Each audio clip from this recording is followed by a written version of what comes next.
Trust in the news media here in the United States is, it's collapsing. It's not all that surprising, however, because considering what just happened over at the USA Today, when you have to dump over 20 stories from one particular journalist for outright making things up, things are pretty bad. And of course, this is an egregious breach of faith, at least for any of the consumers out there like myself. And when stories are found to be stealth edited or corrected because of an outright falsehood, well, trust is further eroded. Fact checking is essentially corrupted as well. So much so that outright falsehoods spread by the current administration are left unchecked or manipulatively explained. Some organizations can't be bothered to even pay lip service to the idea of fact-checking any longer, which obviously just exposes their bias towards one particular side of the political aisle. The problem is, this is getting much worse, and the numbers seem to decline each year, at least the numbers around people's trust in media. It's also a problem that is firmly global at this point, which is also somewhat surprising. So in today's deep dive video, we will explore this worldwide issue and our own troubles and issues here in the United States. Here we go.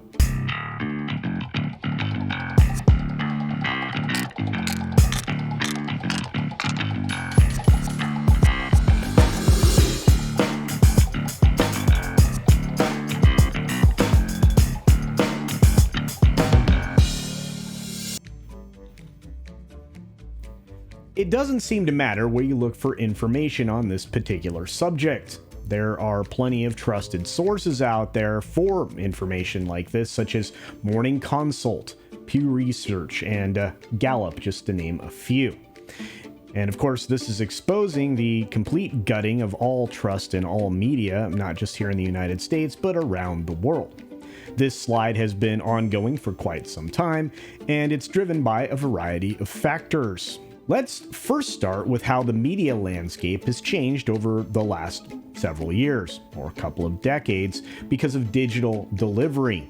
By moving toward a business model that caters to this type of distribution, revenue is no longer driven by a subscription base, or I should say very little of it is driven by a subscription base.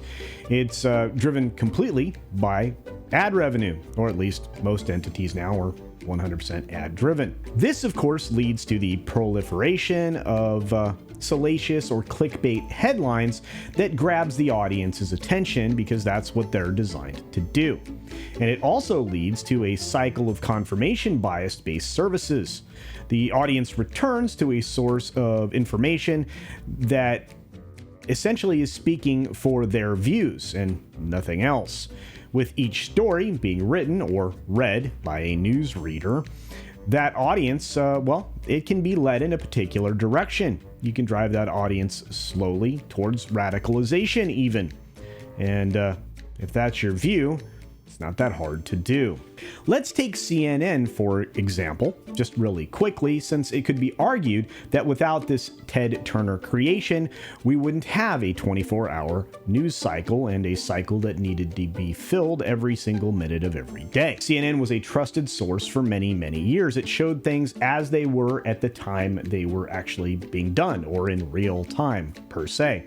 You essentially, prior to when the big war coverage started to happen, could tune into CNN and eventually other similar services to get a full reset of the day's events in about a 15-minute to half an hour news cycle. And that worked very, very well. The analysis and the entertainment-based shows were very clearly delineated in those days, and that way, entertainment was, split off from actual reporting of facts and information, so you were less likely to be confused about whether something was editorial, commentary, or actual fact-based news reporting. Of course, with that kind of success over at CNN, competition came knocking, and leadership at the channel changed over, many years because the company got sold and bought and sold a couple of times. Of course, we ended up with Jeff Zucker, who just left.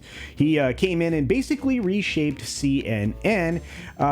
It added some personalities that essentially inserted their own opinion in reporting.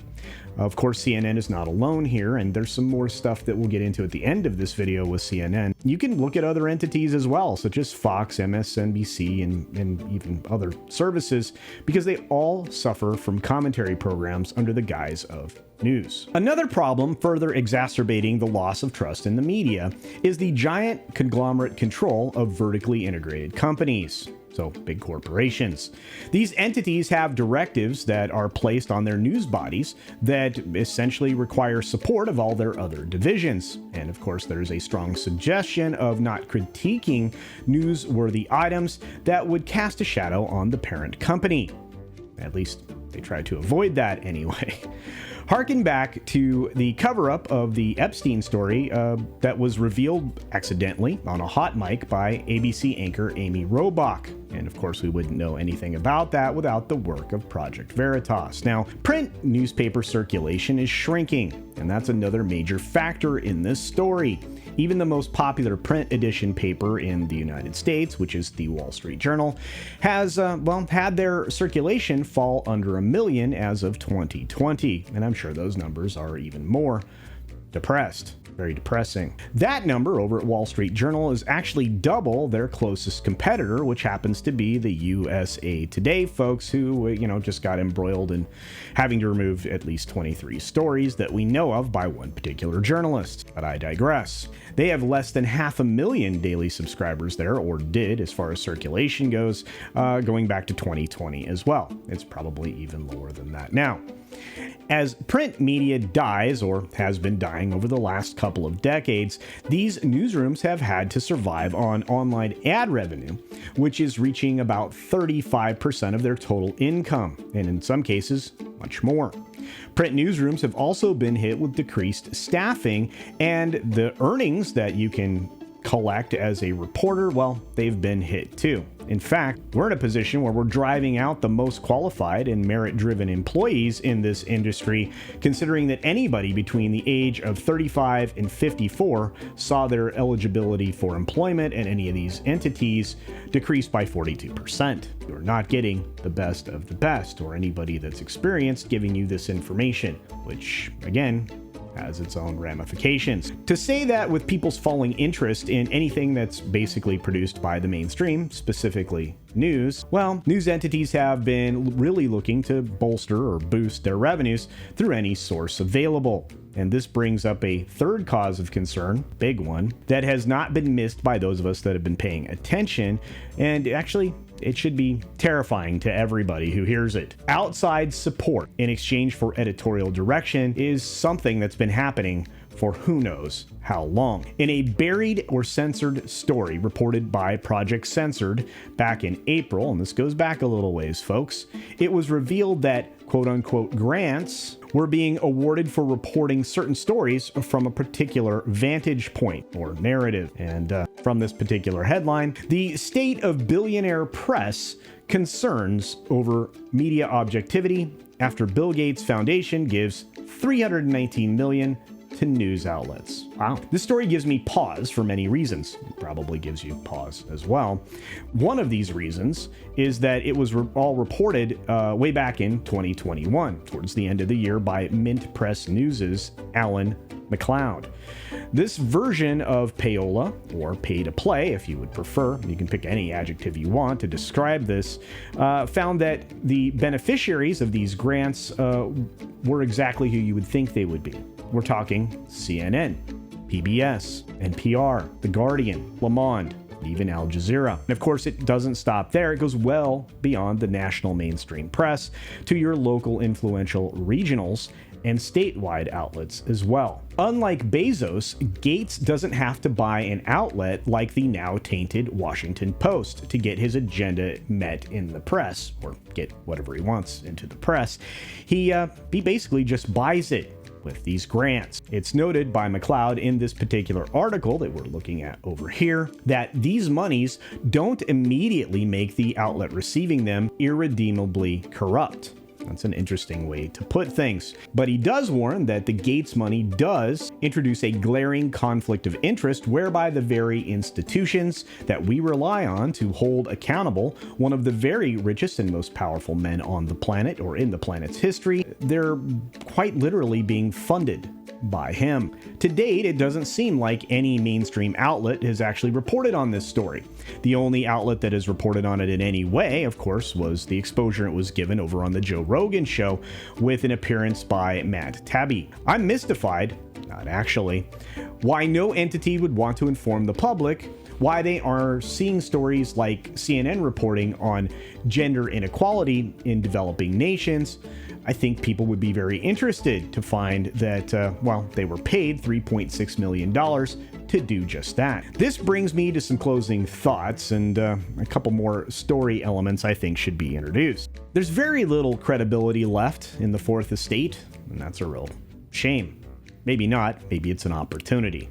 But the public just isn't buying what they have to sell anymore. People desperately want to be consuming actual news and information. They want to be informed and not influenced. They can turn to smaller citizen journalists, and they often find that they're being shown events as they happen in a, well, fairly unflavored way. Oftentimes, that type of reporting is in direct conflict with the mostly peaceful narrative spinners of the mainstream corporate content creators. They look through social media to find reporting that aligns with their lived experience, which, I mean, who can blame them? And that experience, of course, is probably shared in their country, in their community, and it's not really tainted by agenda, just by the world around them. There is, of course, a problem with that as well, and that would be that people can often be misled by things that they find accidentally when they're doing their own quest for valid information. I would argue that when that does happen, that type of accident, it's actually preferable because they aren't being intentionally misled, deceived, coerced, or any other suitable adjective. At the end of the day, information is power, and good information is the most powerful. So I would hope that ultimately we all find, well, the same information and facts that are actually out there in the world. We deserve them. On Tuesday, June 14th, just a few days ago, Reuters published a survey revealing that nearly 2/3 of survey respondents in 46 countries actually avoid or skip news coverage. Fairly terrifying. People are turned off by the focus on politics or agenda. We've been saying that for a long time, even in entertainment. They dislike the rinse and repeat nature of things because they're always quite dour. In fact, 46% of UK respondents gave news coverage a wide berth. A notable response as to why? Concern that news organizations put their own commercial and political interests ahead of society. Globally, only 42% of respondents say that they trusted journalists, and I think that number's being rather kind.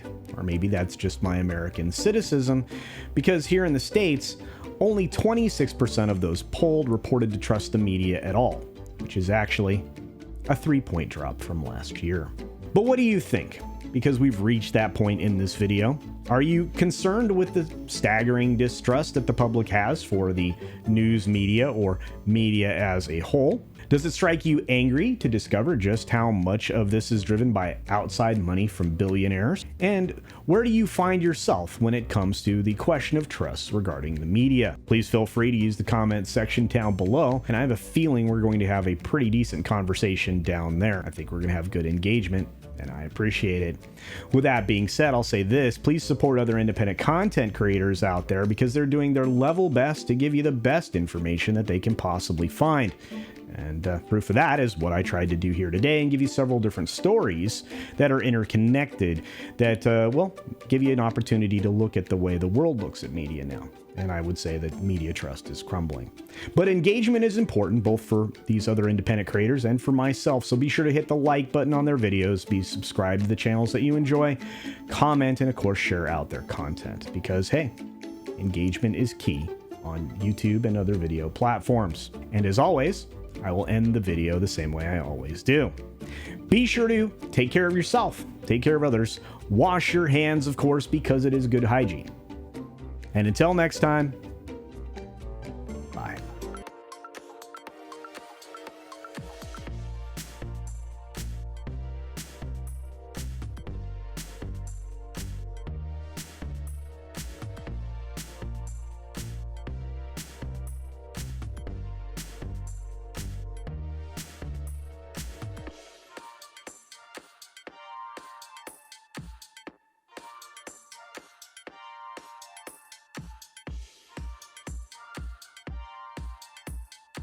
Thanks for visiting today.